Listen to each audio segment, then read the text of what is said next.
Assalamualaikum warahmatullahi wabarakatuh. Hello everybody, welcome back to my channel English Yes. In this video, I'm going to discuss about tips mengerjakan soal literasi bahasa Inggris UTBK.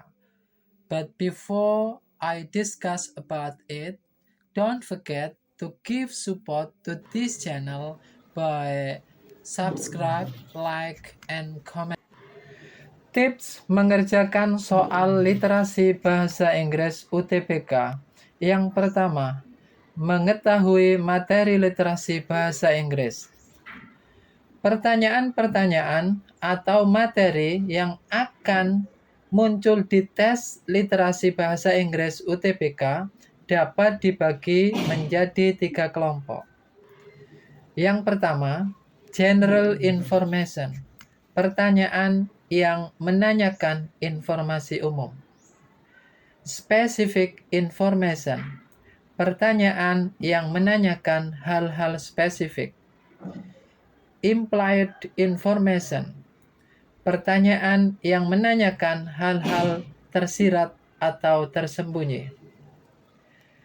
Berikut adalah detail materi yang perlu diketahui atau dikuasai berdasarkan 3 kelompok tersebut.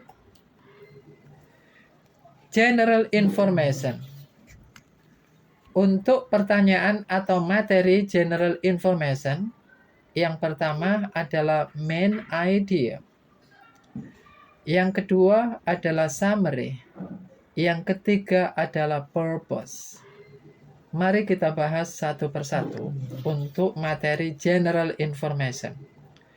Main idea atau gagasan utama teks.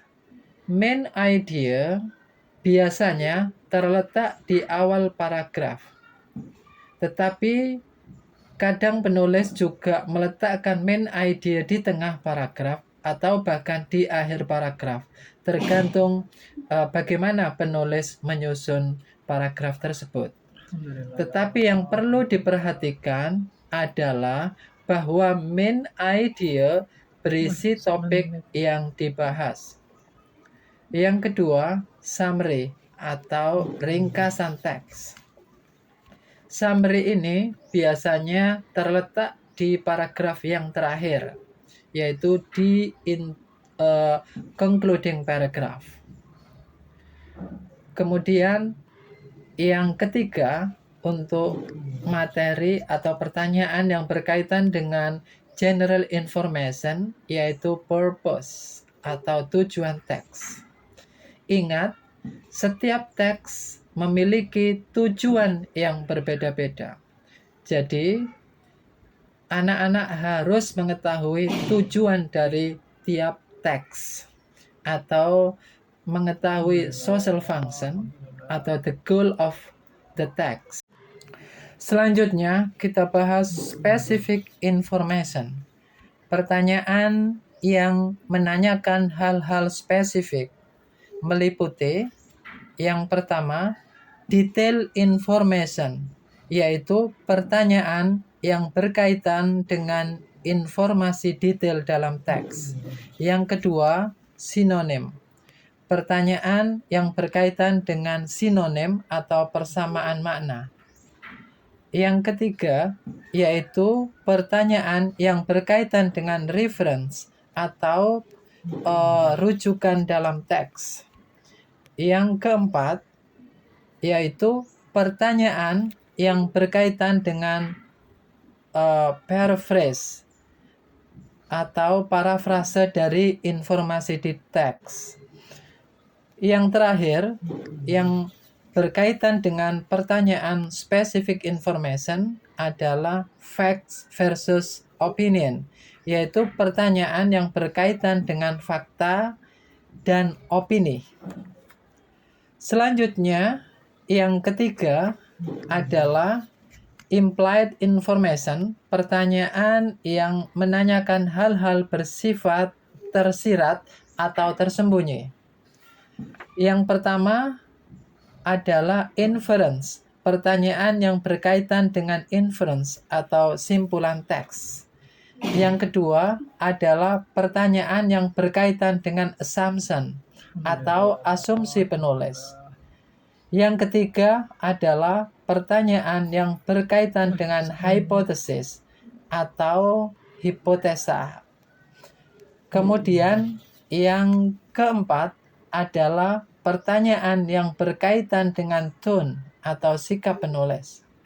Yang kelima yaitu pertanyaan yang berkaitan dengan coherence atau kesinambungan ide dalam teks. Kemudian yang terakhir adalah pertanyaan yang berkaitan dengan analogi atau analogi atau perumpamaan. Tips yang kedua yaitu menguasai 4 skill untuk mengerjakan reading comprehension. 4 skill tersebut adalah yang pertama, skimming.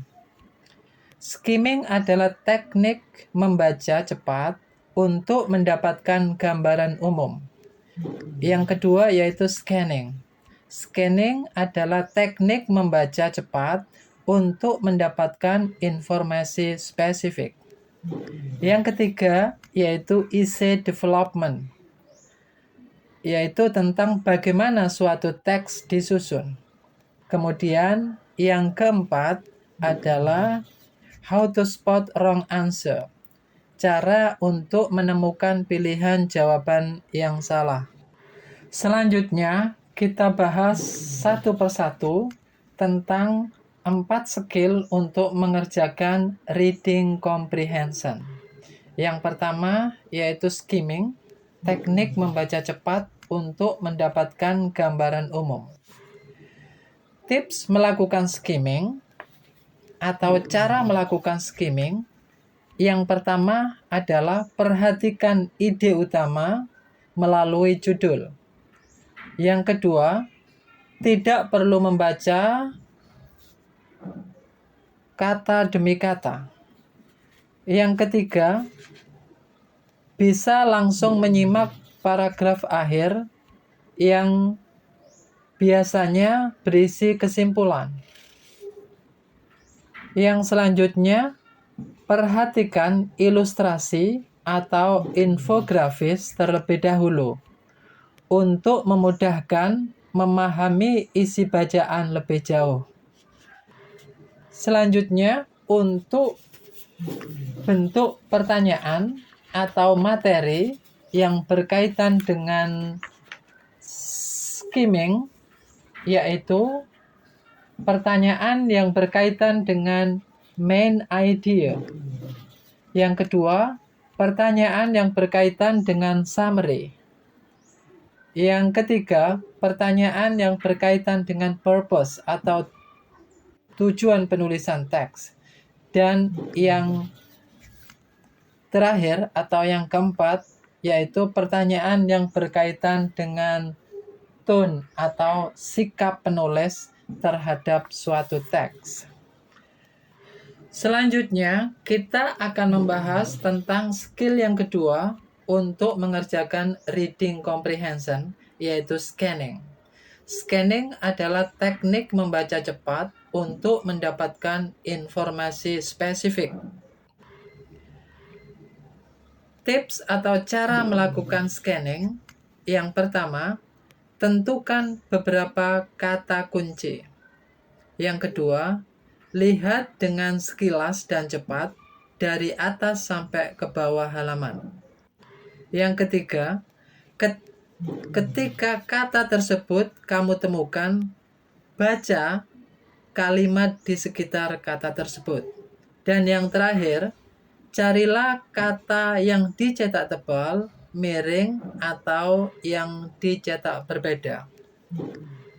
Selanjutnya, kita akan membahas tentang pertanyaan atau materi yang berkaitan dengan scanning. Yang pertama yaitu pertanyaan yang berkaitan dengan detail information. Informasi detail dari teks. Yang kedua, yaitu pertanyaan yang berkaitan dengan sinonim, persamaan makna, atau persamaan kata. Yang ketiga, yaitu pertanyaan yang berkaitan dengan reference, rujukan dalam teks. Kemudian yang keempat, yaitu pertanyaan yang berkaitan dengan paraphrase atau parafrase dari informasi di teks.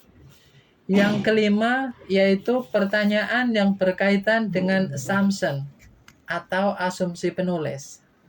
Yang keenam adalah pertanyaan yang berkaitan dengan hypothesis atau hipotesis atau hipotesa. Kemudian yang ketujuh, yaitu pertanyaan yang berkaitan dengan tone, sikap penulis terhadap teks. Apakah dia pro atau kontra terhadap teks. Kemudian yang kedelapan, yaitu coherence, kesinambungan ide. Dan yang kesembilan, yaitu analogy atau analogi atau perumpamaan. Skill yang ketiga untuk mengerjakan reading comprehension, yaitu essay development, tentang bagaimana suatu teks disusun. Pada umumnya, teks disusun terdiri dari yang pertama, introductory paragraph atau paragraf pembuka, yang terdiri dari background information atau informasi umum, kemudian diakhiri dengan thesis. Yang kedua yaitu body paragraph. Body paragraph adalah paragraf pendukung yang akan membackup body dari isi atau teks. Tiap paragraf harus terdapat satu poin untuk mengembangkan tesis dengan informasi yang diperlukan. Yang terakhir yaitu concluding paragraph atau paragraf kesimpulan yang menyimpulkan tentang isi dari suatu isi atau teks. Skill yang keempat untuk mengerjakan reading comprehension yaitu how to spot wrong answer. Cara untuk menemukan pilihan jawaban yang salah. Ada 6 karakteristik atau ciri-ciri jawaban salah dalam teks literasi bahasa Inggris. Yang pertama, out of scope. Tidak terdapat informasinya di teks. Kemudian yang kedua, irrelevant. Tidak relevan, tidak menyentuh topik teks sama sekali. Yang ketiga, opposite. Bertentangan dengan informasi di teks. Yang keempat, distortion. Informasinya dibelokkan. Yang kelima, too general. Terlalu umum. Dan yang terakhir yaitu too specific. Terlalu spesifik untuk soal yang berkaitan dengan informasi umum di teks. Tips yang ketiga untuk mengerjakan soal literasi bahasa Inggris UTBK adalah menguasai grammar. Selain mempelajari materi reading comprehension, jangan lupa juga untuk mempelajari grammar yang dibutuhkan untuk memahami suatu bacaan. Berikut adalah beberapa materi grammar yang bisa kamu pelajari. Yang pertama yaitu word formation. Yang kedua, types of phrases. Yang ketiga, tenses. Yang keempat, passive voice. Yang kelima, types of clause. Yang keenam, conjunction. Dan yang terakhir, conditional sentences. Tips yang keempat untuk mengerjakan soal literasi adalah baca pertanyaan terlebih dahulu. Dengan membaca soal di awal, kamu bisa menghemat waktu karena sudah tahu apa yang harus dicari di dalam teks. Berikut adalah langkah-langkah efektif mengerjakan soal literasi. Yang pertama, baca soal terlebih dahulu. Yang kedua, pahami pertanyaannya. Yang ketiga, baca teksnya. Dan yang keempat, cari jawabannya. Selanjutnya, tips yang kelima untuk mengerjakan soal literasi bahasa Inggris adalah kerjakan jenis soal scanning terlebih dahulu, baru skimming. Saat dites nanti, kamu bisa mulai dengan mengerjakan jenis soal scanning terlebih dahulu. Soal yang meminta kamu untuk melakukan scanning pada teks relatif lebih cepat dikerjakan karena kamu tidak perlu membaca keseluruhan teks. Tips yang keenam untuk mengerjakan soal literasi bahasa Inggris adalah perhatikan manajemen waktu. Buat target waktu untuk tiap soal yang kamu kerjakan. Jika kamu sudah menghabiskan terlalu banyak waktu pada satu soal dan tidak menemukan jawabannya, lebih baik kamu pindah ke soal atau teks berikutnya. Jangan terpaku pada soal yang sama terus-menerus. Sisakan juga waktu di akhir tes untuk memeriksa kembali semua jawaban kamu. Well, I think that's all for this video. Thanks for watching. See you on the next video. Wassalamualaikum warahmatullahi wabarakatuh.